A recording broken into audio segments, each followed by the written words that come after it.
নমস্কার বন্ধুরা, চলুন বেরিয়েপুরীর আরেকটা নতুন পর্বে আপনাদের জানাই স্বাগত। এখন আপনারা দেখছেন আমাদের ওয়াশিংটন সিটি বা ওয়াশিংটন ডিসি ভিজিটের দ্বিতীয় পর্ব। যদি এখনও আগের পর্বটা না দেখে থাকেন, আগের পর্বতে আমরা দেখিয়েছিলাম ওয়াশিংটন ডিসিতে যাওয়ার সমস্ত ডিটেলস, শিকাগো থেকে ফ্লাইট আমাদের কতক্ষণ লেগেছে, কোন হোটেলে আমরা ছিলাম বা কোন হোটেলে আমরা আছি, তার সমস্ত ডিটেলস। যদি এখনও আপনি আমাদের প্রথম পর্বটা না দেখে থাকেন, তাহলে ওপরে আই বাটন থেকে অথবা ডেসক্রিপশান বক্সে দেওয়া লিঙ্ক থেকে প্রথম পর্বটা অবশ্যই দেখে নেবেন। তাহলে চলুন দেখতে থাকি ওয়াশিংটন ডিসি ভ্রমণের দ্বিতীয় পর্ব।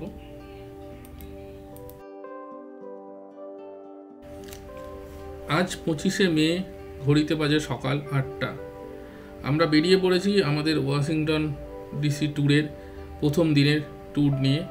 গতকাল রাত 9টায় আমরা চেক ইন করেছিলাম আমাদের হোটেল এলডন লাক্সারি সুইটে। আজকে আমাদের প্রথম গন্তব্য আর্লিংটন ন্যাশনাল সিমেট্রি। প্রায় 150 বছরের পুরনো একটা সিমেট্রি, 4 লক্ষেরও বেশি সমাধিক্ষেত্র নিয়ে, প্রায় 250 একর জায়গা নিয়ে গড়ে উঠেছে এই বিশাল সমাধিক্ষেত্র। এটা আজকে আমাদের প্রথম ভিজিট বা ফার্স্ট প্লেস। তো এখানে যাওয়ার জন্য আমাদের এখান থেকে নিতে হবে মেট্রো নেওয়ার জন্য আমাদের যেতে হবে আমাদের হোটেলের যে নিয়ারেস্ট যে মেট্রো স্টেশনটা, সেটা হচ্ছে মাউন্ট ভেরন স্কোয়ার এবং 7th স্ট্রিট। এই যে মেট্রো স্টেশনটা আছে সেটা আমাদের হোটেলের কাছেই। তো আমরা এখন সেই মেট্রো স্টেশনটার উদ্দেশ্যেই চলেছি। ওখান থেকে আমরা মেট্রো ধরে আর একটা জায়গায় চেঞ্জ করে আমরা আর্লিংটন সিমেট্রিতে যাব। আমেরিকার অন্যান্য শহরের টিকিট ব্যবস্থার মতো এখানেও টিকিট কাটতে হবে ভেন্ডিং মেশিন থেকে। মেট্রোর টিকিটের জন্য উইকেন্ডে ফ্ল্যাট রেট $2 করে, আর অন্যান্য দিনে মেট্রোর আলাদা আলাদা স্টপেজে আলাদা আলাদা ভাড়া আছে। তো যেটা করতে হচ্ছে আমরা একটা পাস কেটে নিচ্ছি সারা দিনের জন্য। এটা জন্য পড়বে আমাদের $10, $2 পাসটার দাম বা কার্ডটার দাম, আর বাকি হচ্ছে $2 যতবার করে আমরা ট্রিপ করব। তো এরপরে আমরা দরকার হলে আবার সেটাকে রিফিল করে নিতে পারবো। আপাতত আমরা $10 দিয়ে কার্ডটা কেটে নিয়ে আমরা ভেতরে ঢুকবো।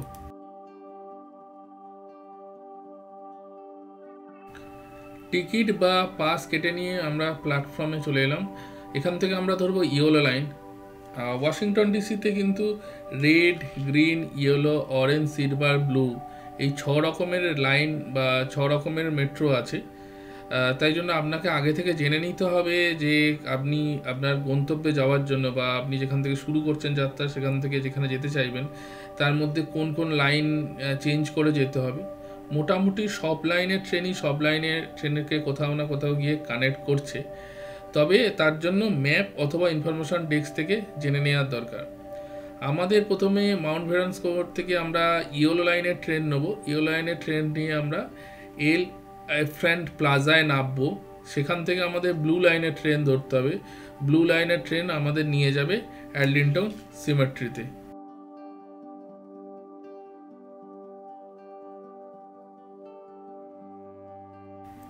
এলিফ্যান্ট প্লাজা থেকে ব্লু লাইনের ট্রেন ধরে আমরা এসে পৌঁছালাম আর্লিংটন সিমেট্রি মেট্রো স্টেশনে। তার উপরেই রয়েছে আর্লিংটন ন্যাশনাল সিমেট্রি। 13ই মে 1864 সালে স্থাপিত হয়েছিল এই সিমেট্রিটা, যেটা পরবর্তীকালে আরও অনেক সাইজে বেড়ে যায়। তো প্রায় 4 লক্ষেরও বেশি মানুষের সমাধি রয়েছে এখানে। টোটাল আয়তন প্রায় 650 একরের কাছাকাছি। এখানে ঢুকতে গেলে প্রথমেই কিন্তু আপনার ব্যাগ স্ক্যান করা হবে। আজ মেমোরিয়াল উইকেন্ডের জন্য এখানে ভালোই ভিড় আছে, তাই জন্য আমাদের ভেতরে ঢুকতে বেশ কিছুটা সময় লেগে গেল। আর্লিংটন সিমেট্রি ঘুরে দেখার সবথেকে ভালো অপশান হচ্ছে এদের ভেতরে যে ট্যুর রয়েছে, গাইডেড ট্যুর, এবং সেটা ট্রাম বা বাস, ছোট ছোট ট্রলি বাসের মধ্যে। তো প্রত্যেক 30 মিনিটে আর্লিংটন সিমেট্রির যে অফিস, সেখান থেকে ছাড়ছে সেই বাসগুলো, এবং এরা সমস্ত জায়গাটা বেশ ভালোভাবে ঘুরিয়ে দেখাচ্ছে। উইকডেজে 6টা স্টপে এরা দাঁড়ায় আর উইকেন্ডে 9টা স্টপে এরা দাঁড়ায়। তো তো আমরাও সেই ট্যুরটা আগে থেকে বুক করে নিয়েছিলাম। এই ট্যুরটা বুক করার জন্য আপনাকে আর্লিংটন সিমেট্রির যে ওয়েবসাইট আছে সেখানে গিয়ে বুক করতে পারেন। আমার ভিডিওর ডেসক্রিপশন বক্সে আমি সমস্ত ডিটেলস দিয়ে দিচ্ছি। আর মাথাপিছু আপনার টিকিট পড়েছিল $20 মতো। বাচ্চাদের টিকিটের জন্য লাগছে $11, সিনিয়র সিটিজেনদের জন্য $15, ইনফ্যান্টদের কোনো টিকিটের কস্ট নেই। মিলিটারি ভেটারান্স এদের জন্য কিছু তো অবশ্যই ছাড় রয়েছে।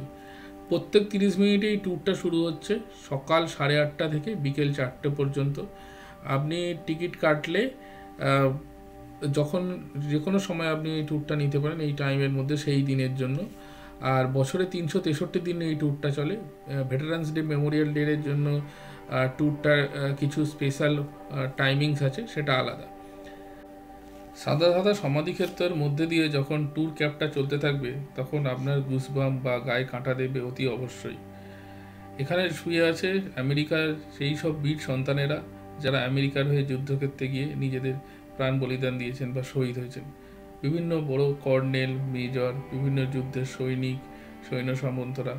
শুরু হয়েছিল সিভিল ওয়ারের মানুষজনদের সমাধিক্ষেত্র দিয়ে, পরবর্তীকালে সেটা আরও অন্যান্য যুদ্ধের সৈন্য সামন্তদের সমাধিক্ষেত্রেও পরিণত হয়েছে। কোরিয়ান ওয়ার, ভিয়েতনাম ওয়ার, বিভিন্ন ওয়ার। তো এখনও সেই সব সৈনিকদের প্রিয়জনেরা তারা আসে এখানে তাদের প্রিয়জনের কবরের কাছে বা সমাধিক্ষেত্রে সম্মান জানাতে বিভিন্ন দিনে। আরেকটা কথা বলার দরকার, এই আর্লিংটন সিমেট্রিটা কিন্তু এখনও চালু আছে, মানে এখনও অ্যাক্টিভ। মানে এখনও কিন্তু প্রতিদিনই এখানে কিছু না কিছু কবর বা সমাধি দেওয়া হয়ে যায়। সেক্ষেত্রে যদি আপনাদের ট্যুরের রাস্তায় এরকম কোনো ফার্নারের প্রসেশন চলে বা থাকে, সেক্ষেত্রে কিন্তু ট্যুরটা অন্য রাস্তা দিয়ে যাবে বা কিছু স্পট সেক্ষেত্রে হয়তো নাও দেখতে পারেন। আমাদের ক্ষেত্রে অবশ্য এরকম ঘটনা কিছু ঘটেনি, আমরা সব কটাই স্পট দেখেছিলাম। প্রথমে আমরা যেটা দেখে গিয়েছিলাম সেটা হচ্ছে American president John F Kennedy সমাধিক্ষেত্র। মিস্টার কেনেডি এবং তার প্রেসিডেন্ট কেনেডি এবং তার ফ্যামিলির যে সমাধিক্ষেত্র, তার ওয়াইফ এবং সন্তানদের যে সমাধিক্ষেত্র, যেখানে ল্যাম্প বা একটা আলো ও অগ্নিশিখা সবসময় জ্বলমান, সেই কালো পাথরের সমাধিক্ষেত্রে আমরা প্রথম গিয়েছিলাম। কেনেডির টুম দেখে আমরা আবার বাসে করে এগিয়ে চললাম পরের গন্তব্যের উদ্দেশ্যে। কানাডিয়ান ক্রসকে ডান হাতে রেখে ইউএস নেভির যে সমাধিক্ষেত্র তাকে ডান হাতে রেখে আমরা এসে পৌঁছালাম একটা বিশাল বড় সাদা রঙের সমাধিক্ষেত্রের সামনে। টুম অফ আননোন সোলজার, মানে যাদের দেহ শনাক্ত করা যায়নি অথবা অনেক আননোন সোলজার যাদের কথা ইতিহাস হয়তো নেই, তাদেরকেও কিন্তু এরা ভুলে যায়নি। তাদের স্মৃতির উদ্দেশ্যে একটা বিশাল বড় সমাধিক্ষেত্র করা আছে, তাকে বলছে টুমস অফ আননোন সোলজার। সোলজারদের টুম। আর এখানে এই গার্ড চেঞ্জ হবে, যে অনুষ্ঠানটা হয় এই গার্ড এখন 30 মিনিটের জন্য এখানে স্যালুট দিয়ে যাবে, আবার 30 মিনিট পরে গার্ড চেঞ্জ হবে। শীতকালে হলে 2 ঘন্টা আর গরমকালে হলে 30 মিনিট করে। এখান থেকেও পুরো 10 মিনিটের ভিউ পাওয়া যাচ্ছে।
টুম অফ আননোন সোলজারের পরের দেখার জায়গা আর্লিংটন হাউস। আমরা এসে পৌঁছেছি আর্লিংটন হাউসে। আর্লিংটন হাউসটা হলো এই যে পুরো আর্লিংটন সিমেট্রি যে জায়গা বা যে অঞ্চলটার পুরো মালিকানা যে ফ্যামিলির হাতে ছিল, তাদেরই তৈরি করা একটা সুউচ্চ অট্টালিকা আর্লিংটন হাউস। একটা খুব সুন্দর টিলা বা পাহাড়ের উপরে এমন একটা জায়গায় রয়েছে যেখান থেকে পুরো National Mall, Potomac River, Washington Monument, US Capitol সবটাই খুব ভালোভাবে দেখা যায়। এক কথায় বলতে গেলে আপনি এখান থেকে একটা বার্ডস আই ভিউ পেয়ে যাবেন পুরো ন্যাশনাল মল বা ওয়াশিংটন ডিসি। আর্লিংটন হাউস তৈরি করেছিলেন রবার্ট লি। তিনি তৈরি করেছিলেন আমেরিকান সিভিল ওয়ার এর পরবর্তী পর্যায়ে, যেটা পরবর্তীকালে তাদের ফ্যামিলির হাত থেকে আস্তে আস্তে ওটা ন্যাশনাল প্রপার্টিতে চলে আসে।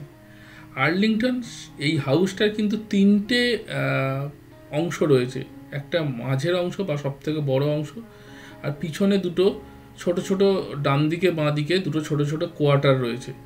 তো ওই কোয়ার্টারগুলো অ্যাকচুয়ালি কিন্তু স্লেভ হাউস। তো এই আর্লিংটন হাউসের হিস্ট্রির সঙ্গে গ্রে ফ্যামিলির কথা যদি না বলা হয় তাহলে এদের ইতিহাসটা অসম্পূর্ণ থেকে যায়। যখন রবার্ট লি এর ফ্যামিলি এই আর্লিংটন হাউস ছেড়ে চলে যান, তারপরে এই যে বিল্ডিংটা বা এই যে হাউসটা রক্ষণাবেক্ষণ করেছিল গ্রে ফ্যামিলি এবং তাদের বংশ বা উত্তরাধিকারীরা। তো তারা অ্যাকচুয়ালি ছিলেন যে আর্লিংটন যে ফ্যামিলি বা রবার্ট লি এর যে ফ্যামিলি, তাদের স্লেভ। তো সুতরাং তাদের এক প্রকার গ্রে ফ্যামিলির আত্মত্যাগ বা বেক ফ্যামিলির রক্ষণাবেক্ষণের ফলেই আজকের এই আর্লিংটন হাউস কিন্তু এখনও দাঁড়িয়ে আছে।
আর্লিংটন ন্যাশনাল সিমেট্রি থেকে বেরিয়ে আমাদের পরের গন্তব্য national Air and Space museum. National Air and space মিউজিয়ামে যাওয়ার জন্য আমরা আর্লিংটন সিমেট্রির বাইরেই বিগ বাসে উঠব। এটা একটা ট্যুর বাস অ্যাকচুয়ালি। এর জন্য টিকিট আগে থেকে কাটতে হবে, অনলাইনে টিকিট কাটতে হবে। টিকিট এদের বিভিন্ন রকম প্যাকেজ আছে, 1 ডে, 2 ডে, 3 ডে প্যাকেজ। তার মধ্যে কিছু অ্যাডিশন অল্টারেশন আছে। 3 দিনের প্যাকেটে ওদের একটা রিভার ক্রুজ বা সেরকমই একটা ইনক্লুডেড আছে। তো আমি 1 ডে ট্যুরে টিকিট কেটেছি। বড়দের জন্য টিকিট পড়েছে $60 আর ছোটদের জন্য টিকিট পড়েছে $45। তো এখানকার টিকিট কাটার যে লিঙ্ক অনলাইন সাইটে আমার ভিডিও ডেসক্রিপশন বক্সে দিয়ে দিলাম।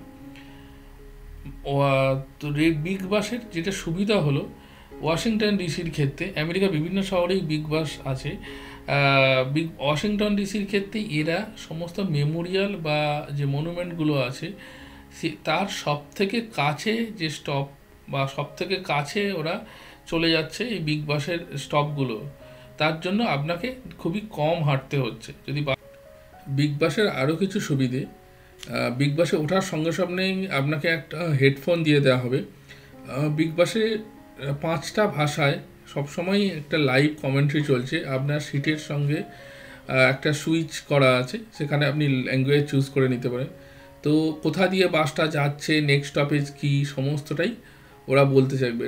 বাসটা কিন্তু ওয়ান ডিরেকশনাল ঘোরে, মানে ইউনিয়ন স্টেশন থেকে শুরু হয়ে ক্যাপিটাল, স্পেস মিউজিয়াম, তারপরে আপনাদের ওয়াশিংটন মনুমেন্ট, এগুলো ঘুরে আর্লিংটন সিমেট্রি হয়ে, তারপরে চায়না টাউন, হোয়াইট হাউস হয়ে ও আবার চলে যাবে ইউনিয়ন স্টেশনে। সুতরাং আপনাকে যদি একটা আগের স্টপেজ যদি আপনি ছেড়ে আসেন, তাহলে সেইটায় যাওয়ার জন্য আবার পুরোটা কিন্তু ঘুরে আসতে হবে।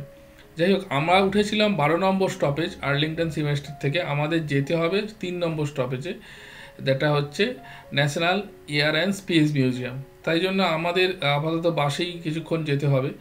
তো এই যাত্রাপথে অবশ্য অনেক জিনিসই আমরা দেখলাম। American supreme court, archives of United America, তারপরে চায়না টাউন, ক্যাপিটাল ওয়ান মল, আর সবথেকে উল্লেখযোগ্য হচ্ছে ফোর্ড থিয়েটার। এই সেই ফোর্ড থিয়েটার যেখানে প্রেসিডেন্ট লিঙ্কনকে গুলি করে হত্যা করা হয়েছিল। ফোর্ড থিয়েটার কিন্তু এখনও চালু আছে, লোকজন দেখতেও আসে ফোর্ড থিয়েটার টিকিট কেটে। ইউএস ক্যাপিটাল বা আমেরিকান পার্লামেন্ট। ইউএস ক্যাপিটাল বা আমেরিকান পার্লামেন্টের প্রধান কক্ষে সেনেটর ছাড়া কারোরই ঢোকার অনুমতি নেই, কিন্তু এখানে একটা গ্যালারি আছে, গ্যালারি পোর্শন, সেখানে একটা ট্যুর হয়। তার জন্য আলাদা করে আগে থেকে টিকিট বুক করতে হয়। আমরা চেষ্টা করেছিলাম আজকে টিকিট বুক করার জন্য, কিন্তু যে কোনো কারণেই হোক, মেমোরিয়াল ডের উইকেন্ডের লোক সংখ্যা বেশি হওয়ার জন্য আমরা কোনো ফ্রি স্লট পাইনি।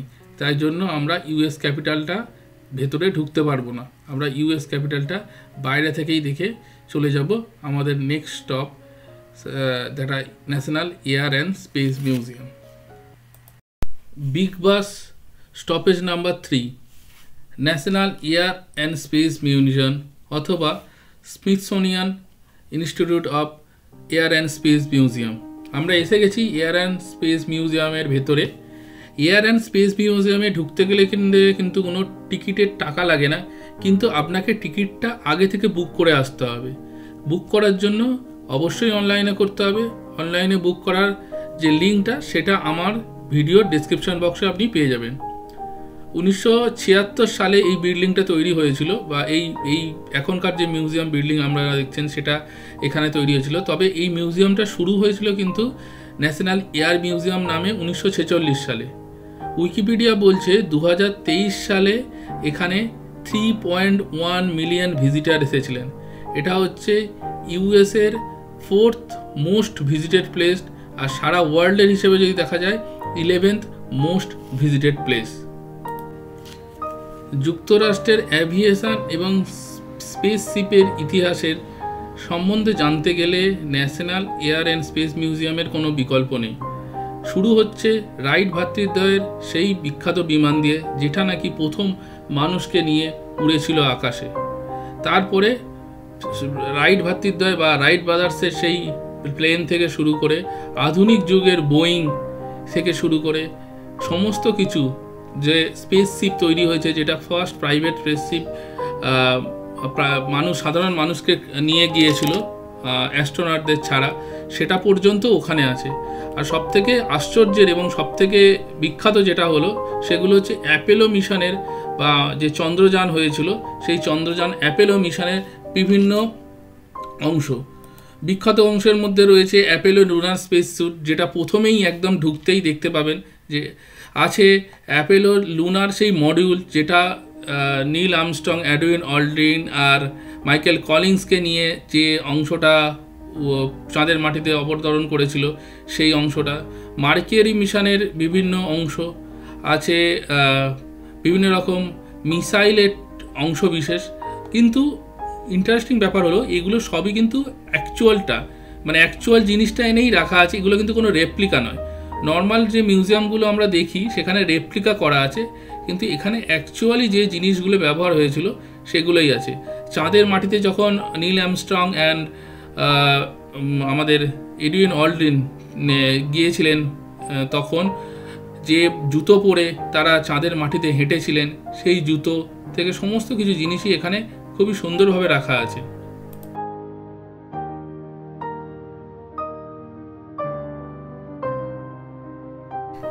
এখানে একটা বোয়িং বিমান আর একটা DC-7 বিমানের অ্যাকচুয়াল অংশ, সামনের অংশটা রাখা আছে, সেখানে ভেতরে ঢুকে দেখা যাবে। চলুন আমরা যাই। বোয়িংটা যেতে গেলে দোতলা দিয়ে যেতে হবে, ওই যে ওপরে দোতলা দিয়ে। আমরা যাচ্ছি DC-7-এর ভেতরে। DC-7 বিমানটা একসময় 110টা প্যাসেঞ্জার নিয়ে 360 মাইল পার আওয়ার বেগে উড়ে যেতে পারতো পৃথিবীর যে কোনো প্রান্তে।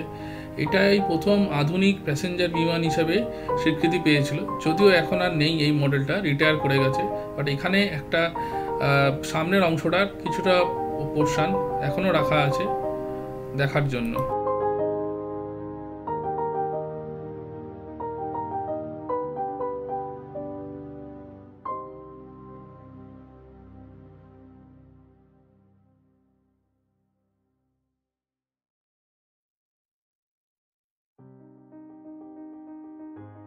National Air and Space museum থেকে আজকের মতো নিচ্ছি বিদায়। এই পর্বটা এখানেই শেষ করলাম, তবে আমাদের জার্নি কিন্তু চলতে থাকবে। ওয়াশিংটন সিরিজের 3য় পর্ব খুব শীঘ্রই আসছে। খেয়াল রাখুন আমাদের চ্যানেলে চলুন বেরিয়ে পড়ি। নোটিফিকেশান আইকনটায় ক্লিক করে রাখতে ভুলবেন না, যাতে যত তাড়াতাড়ি আমি ভিডিও দেবো তত তাড়াতাড়ি আপনি তার নোটিফিকেশান পেয়ে যান। আর যদি এখনও পর্যন্ত আমাদের ওয়াশিংটন সিরিজের প্রথম পর্বটা দেখে না থাকেন, তাহলে অতি অবশ্যই নিচে দেওয়া লিঙ্ক দিয়ে দেখে নিতে পারেন। আর যদি ভিডিওটা ভালো লেগে থাকে একটা লাইক করে দেবেন। দেখা হচ্ছে খুব তাড়াতাড়ি। দেখতে থাকুন, সঙ্গে থাকুন, চলুন বেরিয়ে পড়ি।